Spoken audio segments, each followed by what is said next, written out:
Hi అండి. అందరికీ నమస్కారం. Welcome to my YouTube channel అండి. ఈ వీడియోలో మంత్రి రోజాకి ఘోర అవమానం, షాక్‌లో పార్టీ నేతలు వివరాలు వీడియోలో తెలుసుకుందాం. వీడియోని ఎక్కడ గాని స్కిప్ చేయకుండా ఎండ్ వరకు అయితే చూసేయండి. అప్పుడే పూర్తి ఇన్ఫర్మేషన్ అర్థమవుతుంది. అలాగే వీడియో నచ్చినట్లయితే లైక్ చేయండి.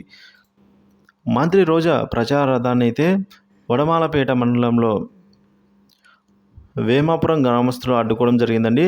శుక్రవారం రాత్రి సమయంలో ఆమె ఇట్లా ప్రచార రథం కోసం ప్రచారం చేస్తూ అయితే అక్కడికి రావడం జరిగింది. సో ఈ సందర్భంగా అక్కడ గ్రామస్తులు అడ్డుకోవడం జరిగింది. సో పూడి పంచాయతీలోని వేమాపురం గ్రామంలో రోజా ప్రచార రథాన్ని నిర్వహించడాన్ని ప్రచార రథంలో అయితే వచ్చారు. సో ఆమె ఓట్లు అభ్యర్థిస్తూ ఉండగా గ్రామస్తులు ఆమెను అడ్డుకున్నారు. తమ గ్రామానికి ఏం మేలు చేశారని ఓట్లు అడగడానికి వచ్చారని అయితే గ్రామస్తులందరూ ప్రశ్నించడం జరిగింది. ఈ నేపథ్యంలో గ్రామస్తులు వైకాపా శ్రేణుల మధ్య కొద్దిసేపు వాగ్వాదం మరియు త్రోపులాట జరిగిందండి. సో గ్రామంలో ప్రచార రథం తిరగకుండా అడ్డుకున్నారు గ్రామస్తులు.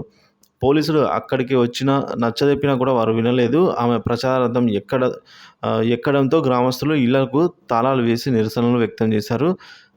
సో ఆపై ఆమె 10 నిమిషాల పాటు అక్కడే ఉండి వెనుదిరిగారండి.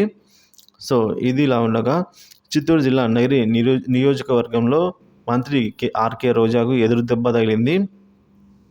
సో పార్టీ ముఖ్య నేతలైన శ్రీశైలం దేవస్థానం మాజీ చైర్మన్ రెడ్డివారి చక్రపాణి రెడ్డి, అలాగే వడమాలపేట జెడ్పీటీసీ సభ్యుడు మురళీధర్ రెడ్డి, ఎంపీటీసీ సభ్యులు రెడ్డివారి భాస్కర్ రెడ్డి, లక్ష్మీపతిరాజు, ఈ విధంగా 6 సర్పంచులు, డీసీసీబీ మాజీ డైరెక్టర్లు వైకాపాకు శుక్రవారం రాజీనామా చేశారండి. వారు సెల్ఫ్గా రాజీనామా చేశారు. ఇది మరొక ఎదురుదెబ్బ అని అయితే చెప్పుకోవచ్చు మంత్రి రోజా గారికి.